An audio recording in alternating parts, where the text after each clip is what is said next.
Hello, everyone, and welcome to Slash Film Daily for July 26, 2018. On today's episode, we're going to discuss the latest film and TV news.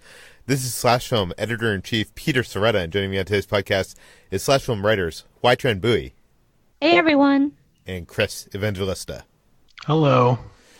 So, let's just jump into it, guys. We got a bunch of news here. Let's start off with Netflix, basically licensing out a TV show to a cable channel, something I never thought we would see. Chris, tell us about it. So Netflix has inexplicably sold the syndication rights to their animated series Bojack Horseman to Comedy Central, which, as you just said, Peter, I never thought this would happen, since Netflix is, sort of the antithesis to regular TV, or as the official press release calls it, linear TV, which is a phrase I've never heard of before, but it was said at least 500 times in this press release, so I guess that's what we're calling it now. You know what that reminds me of is when Sirius satellite radio took off, all the press releases said terrestrial radio is what they called normal radio. Terrestrial radio? Yeah. Are we aliens now? Yeah. Anyways, go on. I'm sorry. No, yeah. So there's not a complicated reasoning behind this, but it boils down to money, basically. Of course. The reason this is happening is it's just going to end up getting, the producers of the program more money. And, that's fine. They deserve it, because BoJack Horseman is a great series. I find this whole thing very strange because, for one thing, it's going to be BoJack Horseman with commercials, which who wants that when you can have it commercial free? And for another thing, a lot of episodes of BoJack Horseman are, I guess, what you would call R-rated. So I'd imagine they'd have to water it down for Comedy Central. Although I guess they get away with a lot of stuff on South Park, so maybe it'll fly. But it's very weird. I can't imagine who's going to want to watch this on Comedy Central when they can watch it, commercial free and, binge worthy on Netflix. But I guess, not everyone has Netflix. I guess some people really do still watch quote unquote linear TV, even though I don't. So maybe it will appeal to them. Why are you so anti-linear TV, Chris? I don't know. My wife and I, we have the cheapest cable package. I think we have like 10 channels. We never watch any of them. We just watch Hulu, and it's just the way it's ended up. I don't know. I don't know. Maybe I'm out of touch. You know what? Like, Netflix does release their shows on like Blu-ray. Like, I think you can get Stranger Things on Blu-ray, House of Cards on Blu-ray. So maybe syndicating it on some of the shows on cable isn't that much of a. I mean, it is kind of like, getting ancillary money, but I don't know. It is very strange. I do know that some TV shows, like House of Cards, are produced outside of, even though they're considered Netflix originals, they're produced by a company outside of Netflix and then basically sold to Netflix, which is why, like, a show like House of Cards, they still film it in a way that it could have commercial breaks, because I think there's some territories that it can air on TV. It's also filmed for that, 48-minute or whatever block, so that they could have commercials in an hour-long television airing. But, yeah, I don't know. This is strange. HT, do you have any thoughts on this? Yeah, I don't really get it either, but I guess, the syndication money is good.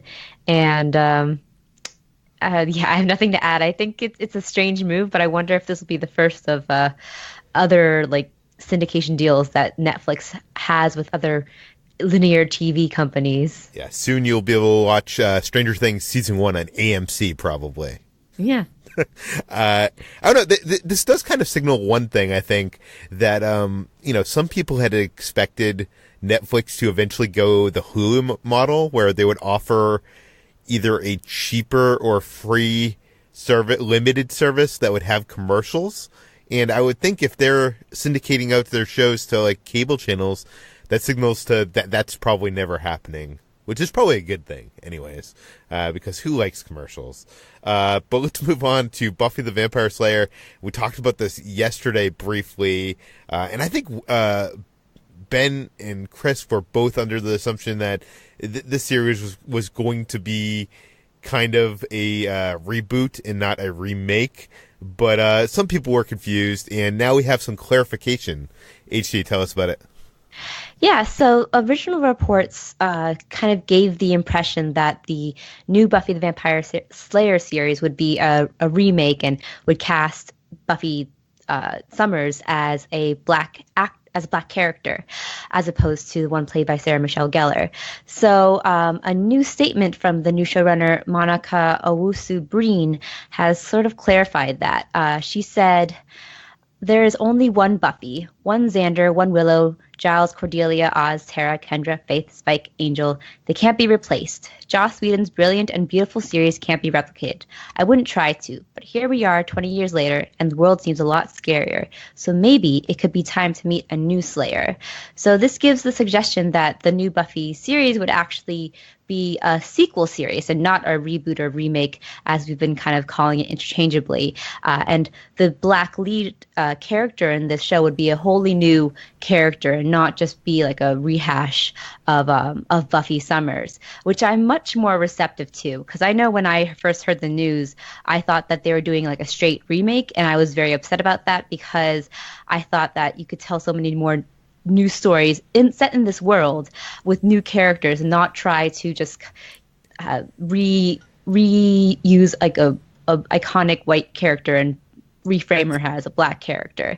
So I think this is a really great move if this is the case. She's still pretty, Owusu-Breen is still pretty vague on details, and it could allow them also to sort of dive into the comic books that followed Buffy the Vampire Slayer's finale and kind of continues the story on and dives into all, and also introduces all these other new Slayers and characters who also have similar powers to Buffy. And it would also allow, as we mentioned yesterday, the possibility of having, the characters like Allison Hannigan and Sarah Michelle Gellar maybe do guest appearances at some point, which could be fun. I was talking to Jacob about this, and he said that it would be really interesting if Sarah Michelle Gellar were to return as Buffy in a sort of Giles type capacity as the mentor or watcher of the new Slayer, which would be really cool.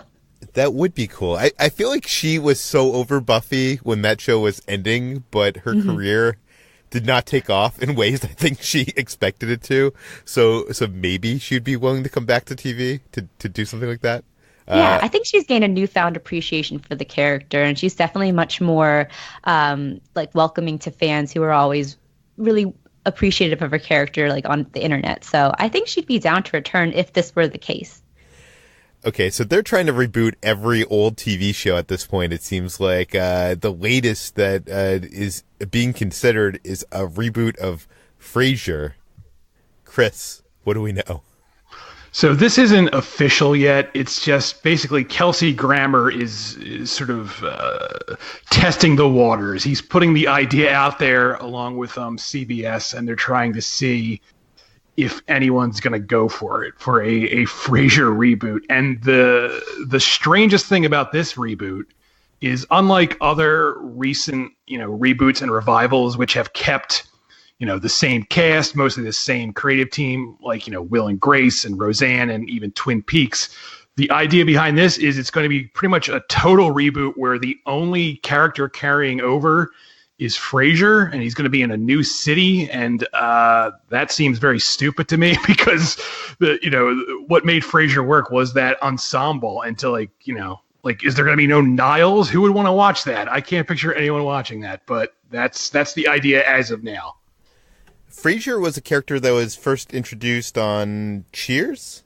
Am I correct? Yes. Yeah. It was a Cheers spinoff, but he took on a life of his own on his own series. Like, I would much rather, not that I'm a big fan of Cheers, even though I am from Boston, the setting of Cheers, I would much rather see a reboot of Cheers. I feel like a show set in a bar in modern day and playing with some of the tropes that original series did.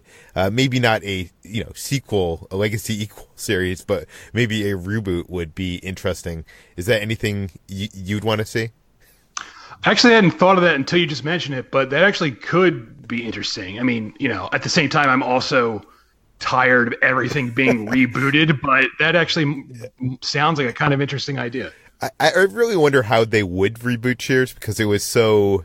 If you look back on it, it does not. It is not politically correct in any way. Anyways, let's move on to a story that hit after we recorded yesterday, and that is that Ryan Reynolds is developing an R-rated Home Alone type movie called Stoned Alone.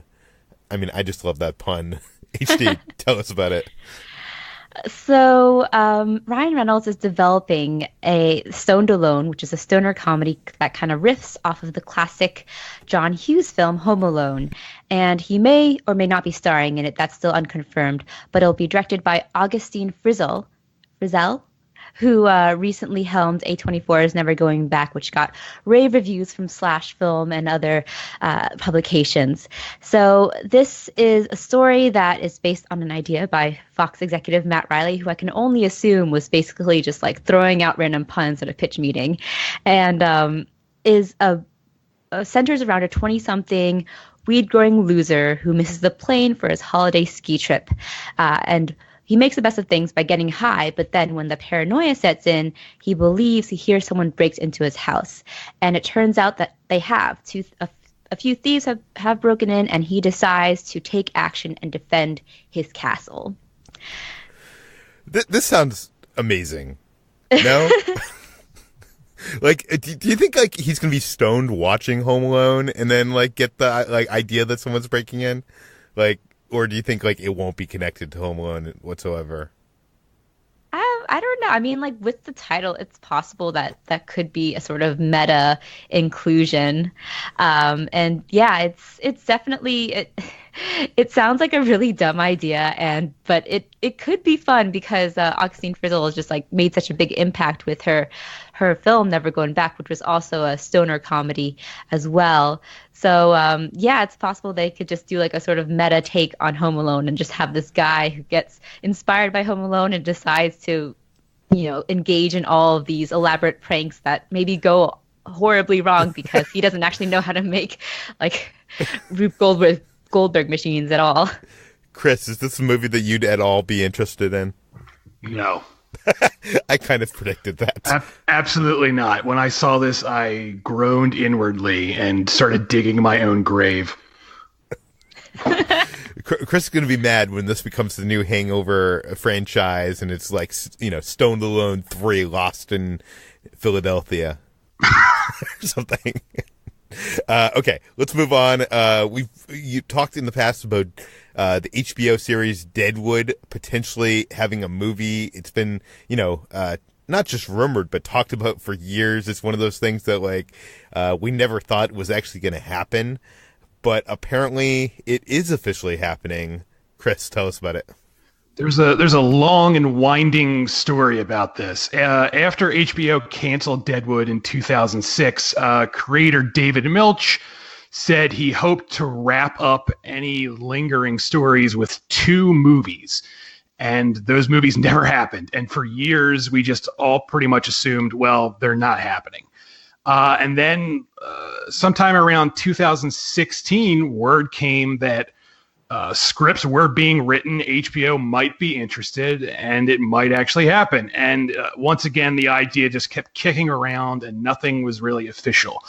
And pretty much for the last few years now, the cast have been saying, there is a script, we want to do it, HBO wants to do it, we think we're going to do it. And most recently, they filed for a tax credit in California to shoot it, which seemed like the most full confirmation yet that it was going to happen. And the tax credit basically indicated they had to start shooting by fall of this year or they were going to lose that tax credit. And now HBO has finally given the official word. They've come out during the TCAs are going on right now. And so HBO took to the stage and said, yes, the Deadwood film is finally officially happening. So after all these years, it's going to come to pass. Now, I'm not a fan of Deadwood. I only have seen a couple episodes. I'm not a big Western guy. I know people absolutely love this series. Chris, were you a big Deadwood fan? Absolutely. This is actually probably my second favorite HBO show after The Sopranos. I thought it was phenomenal. It's basically like a Shakespearean Western. I really loved it, and I'm very excited about this movie. Do you think it holds up? Because it was made before that kind of transition into serialized, elevated television. I mean, it holds up for me. I feel like someone coming to it now might be thrown off because it's very, like you said, it's kind of like Mad Men in that it's a self-contained show. More episodic. Every episode is like a short story. It's not like now where people craft their TV shows as 10-hour movies, which is a terrible idea. It's more episodic, it's more self-contained, and that might not appeal to everyone, but I wish more shows would go back to that model because as this show proves, as The Sopranos proves, as Mad Men proves, it can result in some of the best TV you'll ever see. See, I'm a big fan of serialized television, and that gives me some hesitation, but Deadwood is one of those gaps in my television viewing history that everybody says you haven't they are shocked when I say I haven't watched Deadwood. So one of these days I'm going to have to try to binge through it and discover it like everybody else has. Let's move on to Genndy Tartakovsky, who is the director of Hotel Transylvania, and he did the early Clone Wars short films, which look so amazing. He's been kind of in prison making these Hotel Transylvania films in my mind, because I think this guy has so much more talent than an Adam Sandler animated franchise. But it turns out he is going to be helming an R-rated comedy for Sony. HD, tell us about it. Yeah, he's a really talented animator who created Samurai Jack for Cartoon Network, actually, and I think that is a credit to what a creative person he is. And yeah, he's been helming the Hotel Transylvania movies for the first 3 films, and that kind of became sort of his blank check for Sony because he's renewed his partnership with the studio and has signed on to direct 2 original feature films, one of which will be the studio's first major R-rated animated movie. So one of them, that R-rated movie is not Hotel Transylvania 4, by the way. So the 2 features are called Fixed, which is the R-rated comedy, and Black Knight, which is an adventure film. And we don't really know much about those films other than the titles and the genres, but Tartakovsky and Sony both seem very excited to continue their renewed partnership, and will hopefully be maybe at the start of Tartakovsky becoming more of a household name once we learn how to pronounce his name more easily. Fixed is the R-rated one, you said, right? Yes. So I imagine that's about someone getting fixed, or a dog getting fixed, or a human getting fixed. No? Yeah, that's a good leap to make, I think. I don't know. It's good to see that he's going to, get some, all these, Hotel Transylvania checks have gotten him to a point where he can make some original content. And also, that the R-rated animated comedy is back on the rise. We had Sausage Party a couple years back. I think that was also released by Sony, even though it wasn't animated by Sony Pictures Animated Entertainment. And I'm happy about that because, obviously adult cartoons are something that have been big on television for some time, and it's great that we're getting more of those on the big screen. But let's move on to our last and final story for today, and that is the cast of the Charlie's Angels reboot has been announced. Chris, you're really excited about this. Tell us about it. Let me just preface this by saying I'm almost positive this movie will be bad, But I am excited for it because the cast has been announced, and it's Kristen Stewart, Naomi Scott, and Ella Balinska. I'm not familiar with Ella Balinska. She's a UK actress. She's appeared on Midsummer Murders, which I've never actually watched. But Naomi Scott was in the Power Rangers movie, and she's in the upcoming Aladdin remake. But what I'm most excited for here is Kristen Stewart, because I am a big K-Stu fan, and I didn't used to be. This is a somewhat new development. I was neutral on her.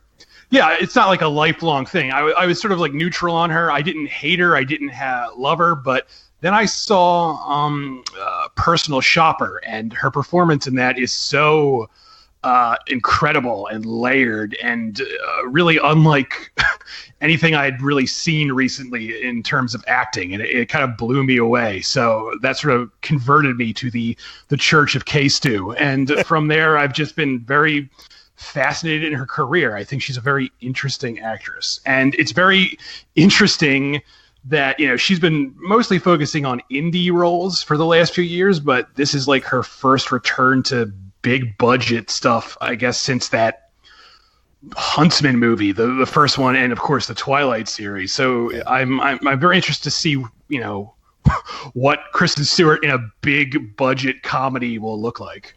See, I've liked Kristen Stewart ever since she was in. There was a bunch of movies, including Into the Wild. All the like indie movies she's in, she's great. It's when she's in these big Hollywood productions that I just don't care. I don't know. I just don't think she's the right fit for those normally. And to me, I don't know.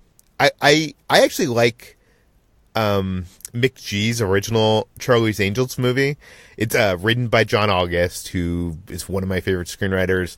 The opening scene that takes place all in one shot on a plane is incredible. I just love the energy of that team and the fun that movie was.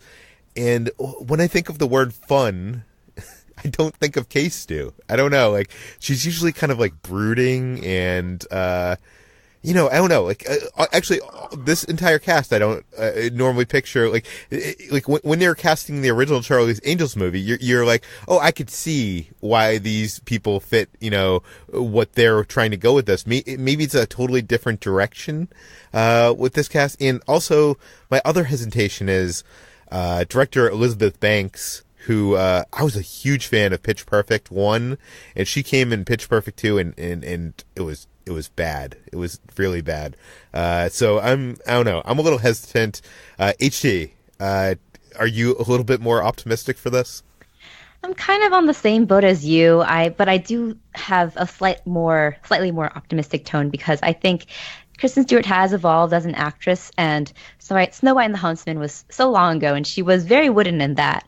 But she was actually quite good in American Ultra, which was a trash movie, but she was actually I still haven't seen that. Is that good? It's okay. It's basically, it's not a great movie, but she is really good in it, and she kind of plays a somewhat action hero role in the film. So I wonder if that would be like a good sort of role to draw on, to kind of see what she'll be like in Charlie's Angels movie. And maybe she'll be like the foil to the other two, maybe peppier characters. We don't really know much about Naomi Scott and who's the other actress again? Ella Balinska?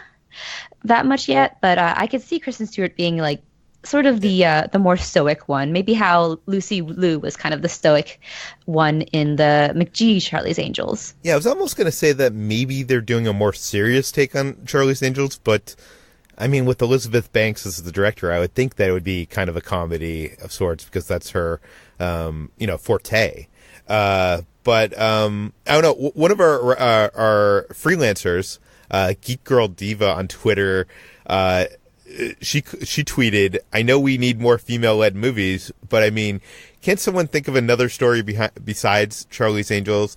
It's been done. I mean, unless Charlie is the woman, maybe Angela Bassett, and the Angels are The Rock, Ryan Gosling, and I forget who else she suggested, if you're going to reboot it. And actually, I think her idea is fantastic. I'm trying to think of a good way of saying this. Like, I love how The Rock was in Jumanji and playing against his type. And I think, like, if you could put him in, like, a movie like this, a gender-bent Charlie's Angels would be so good.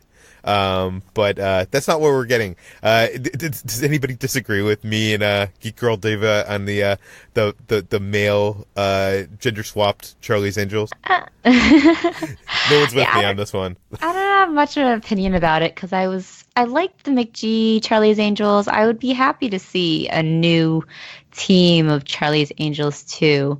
I don't know. Yeah, I think we have plenty like male-led teams already, so I'm just kind of on the fence about that. They even did a Charlie's Angels TV series a few years back. I think it got canceled after a few episodes. I watched the first episode and it was not good. But hopefully this is going to be a little bit better. But that brings us to the end of today's Slash Film Daily. HT, where can we find more of your work online? You can find me every day at slashfilm.com, and I'm on Twitter at HTranBuoy. Chris, where can we find your work? I'm also at /film, and I'm on Twitter at Evangelista413. You can find me at /film on all social media. You can find all the stories we talked about today on slashfilm.com and linked in the show notes. This podcast, Slash Film Daily, is published every weekday on iTunes, Google Play, Overcast, Spotify, all the popular podcast apps, as well as slashfilm.com. Please feel free to send us your feedback, questions, comments, concerns to Peter at slashfilm.com. And please go rate and review this podcast on iTunes. Tell your friends, spread the word, and we'll see you tomorrow.